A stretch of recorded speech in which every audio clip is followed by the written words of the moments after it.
Chairman of the meeting, Great Clarendon Daily. All of the many senior comrades on the platform, workers, warriors, foot soldiers, loyal supporters of the People's National Party here in North Clarendon. It is a pleasure, an honor, a privilege to be with you here at Crafts Hill Primary School again. I want to start by paying homage to your former MP,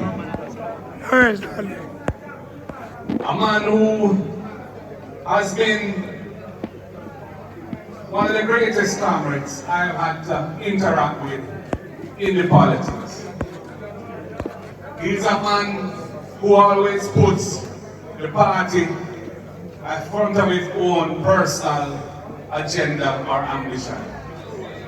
I remember a time not so long ago when I was facing a difficult circumstance and I needed somebody to help me to steady the ship. And it was Horace Washington Daly who assumed the chairmanship of our party and steadied the ship so that I and Mark Jefferson Golding would continue the work I was doing at the time to rebuild this party and to bring us to where we are now. Comrade, you have done great things and you have more great things to do. You're not done yet. You're not done yet. So go on, make sure you keep yourself fit and hearty. Because when the time comes and I call on you, I want you to be able to tell me, yes, Comrade Leader, I am ready to serve again. Comrade Wavell Hinds, I am very proud of Comrade Wavell Hinds. I mean, yes, I knew him before politics as a cricketer. I'm in love with cricket. And I used to play a lot of cricket as a youngster. And the first time I ever saw Wavell Hinds, he was batting at the crease at Salina Park for the West Indies, I think it was. And he was a young player then. I was so thrilled to see him having served West Indies cricket so well, including as the head of the West Indies Players Association, representing our cricketers to get a better deal for them, and doing so with integrity and with commitment. Weaver, And he did it for many, many years. Still doing it, in fact. And the man earned his credentials as a person who can be trusted, a person whose word is his bond, a person who can manage his own feelings and ensure that whatever is the ultimate objective is not compromised by any behavior that might make the mission difficult to accomplish. The man is a negotiator. The man is a capable person who can get the job done. So when I see him stepping up and coming to North Clarendon, I feel good. I know that he's a unifying force, because he's a man who sees beyond petty issues and personal problems and sees the big picture and brings people together to pursue the best interests of the country and of the constituency and of our party.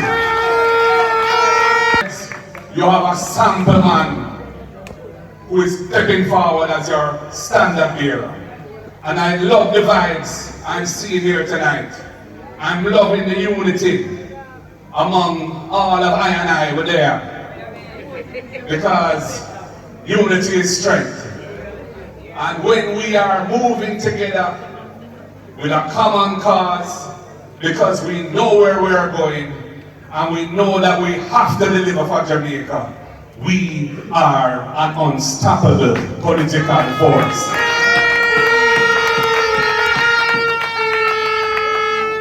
Comrades, there are all political things going on. This government is in its 5th and final year. 5th and final year. This is not the time for by-elections. This is the time for bye-bye elections. We want the general, because we're ready to take back this thing in the interest of the Jamaican people. I will not be distracted by any kind of political maneuvers that are not in the best interest of the country. People out there suffer. Beryl hurt many, many people in the country.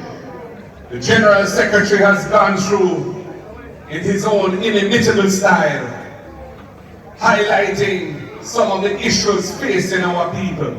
So many of our farmers suffered from the hurricane, and they were suffering from before too.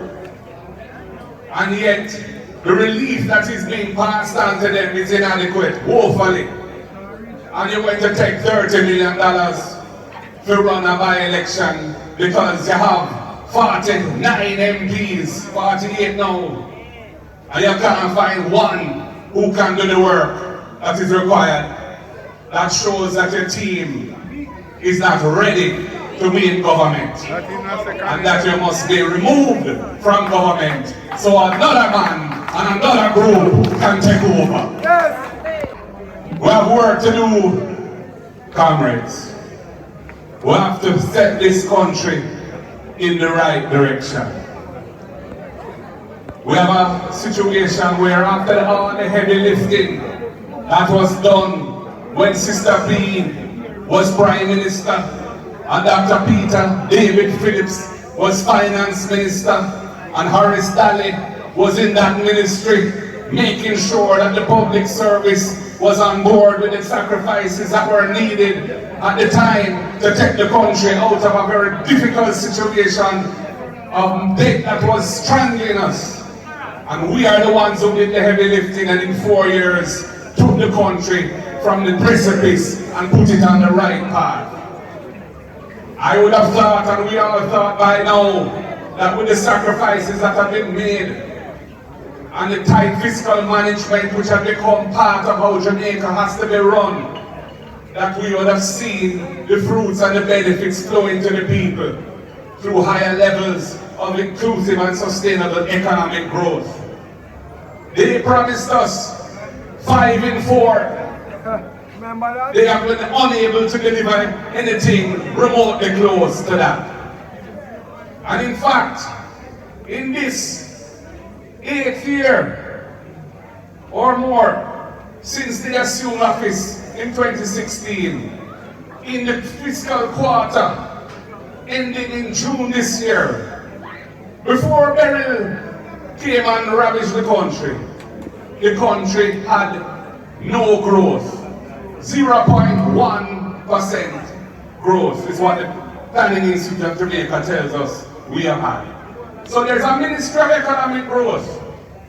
It is headed by the Prime Minister, and it must get a failing grade because it has failed to deliver meaningful growth. And without meaningful growth, you will not have the revenues that are required to improve the lives of the people by making the necessary investments to make the people's lives better. In order to get growth, we have to make some changes to how we focus and what we prioritize. Our talented sons into the portfolio of education. Damien Crawford, the man sleeps, breathes education. He is thinking about that portfolio 24/7.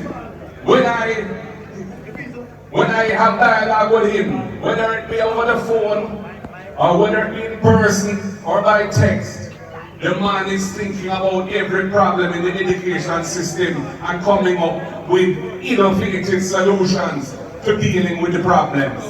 And it's all evidence-based and data-driven. And I'm looking forward to what you are going to do for our education system, sir. Because I know, my comrade, that in your hands we're going to take it out of the doldrums and deliver what Jamaica needs. We have to invest in our human capital. We have to improve the productivity of our people by making them capable of operating at a higher level through having the necessary education and skills and understanding to do that kind of work.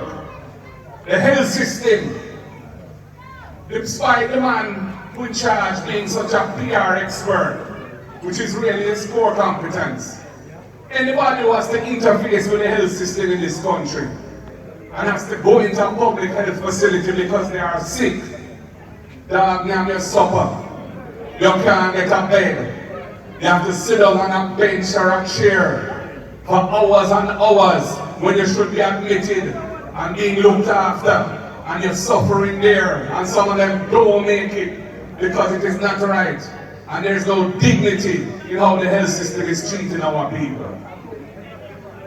Dr. Alfred Dawes, he has a plan for dealing with the public health system. He understands it. The man is a consultant, physician, and he understands the issues. He's worked in the public health system. He is a doctor. He doesn't have a doctorate. He is a real doctor. And he is going to take the public health system from where it is now and put it on the right track so it can serve the needs, the health needs of our people.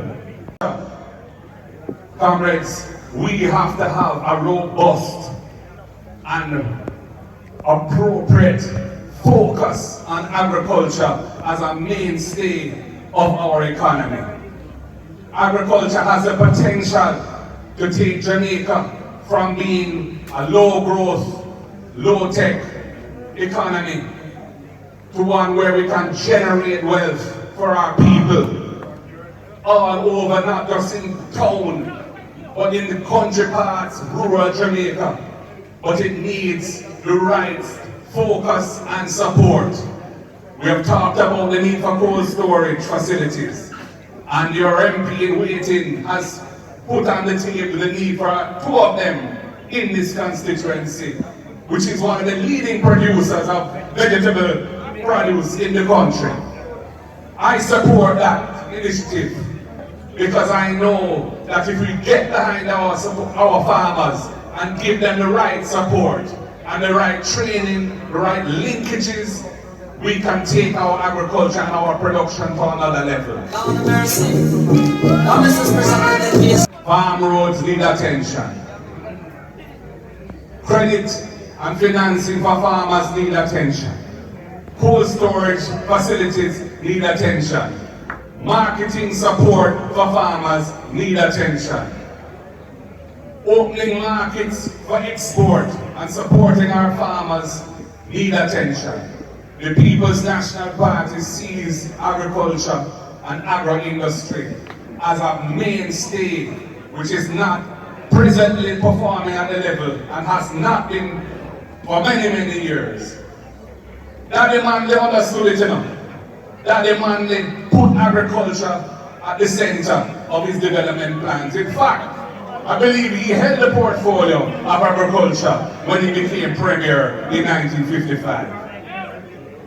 Agriculture must become one of the legs of the stool to make our stool firm and strong and support the society and the generation of wealth for all of our people.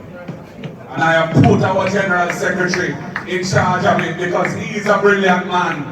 He is a man of immense energy, a man who has intellectual capacity. He will work extremely hard and he will always be delivering in the interest of our farmers, our small farmers, our medium-sized farmers, our large farmers. We want to move agriculture forward so Jamaica can move forward. Food security is a real challenge for the world. Jamaica must step up so that we can ensure our people can eat well and we can feed other countries that need the things that we have. We have some of the best produce, the best cocoa, the best ginger, the best ganja. Are we that in Jamaica? We must be in a position to deliver and market those things, lawfully of course, all over the world, wherever it is lawful to buy it from us. Comrades, we have work to do. Our workers in this country deserve some support, some new thinking to ensure that their rights are protected. We have a thing in this country called contract work. Sometimes contract arrangements are valid and proper. Sometimes they are abusive of the rights of our workers because they deny them the basic package of benefits that man like Michael Joshua Manley fought hard to ensure that they should have. I'm proud that we have our General Secretary of the National Workers Union here. And Val, you know that we have good plans for bringing the workers up to where they should be in terms of the rights and support that the state ought to give the working class. We want to ensure that in the government system, persons who are working for long periods of time on contract and don't have the benefits and security that they should have become proper employees so that they can have those rights and those benefits.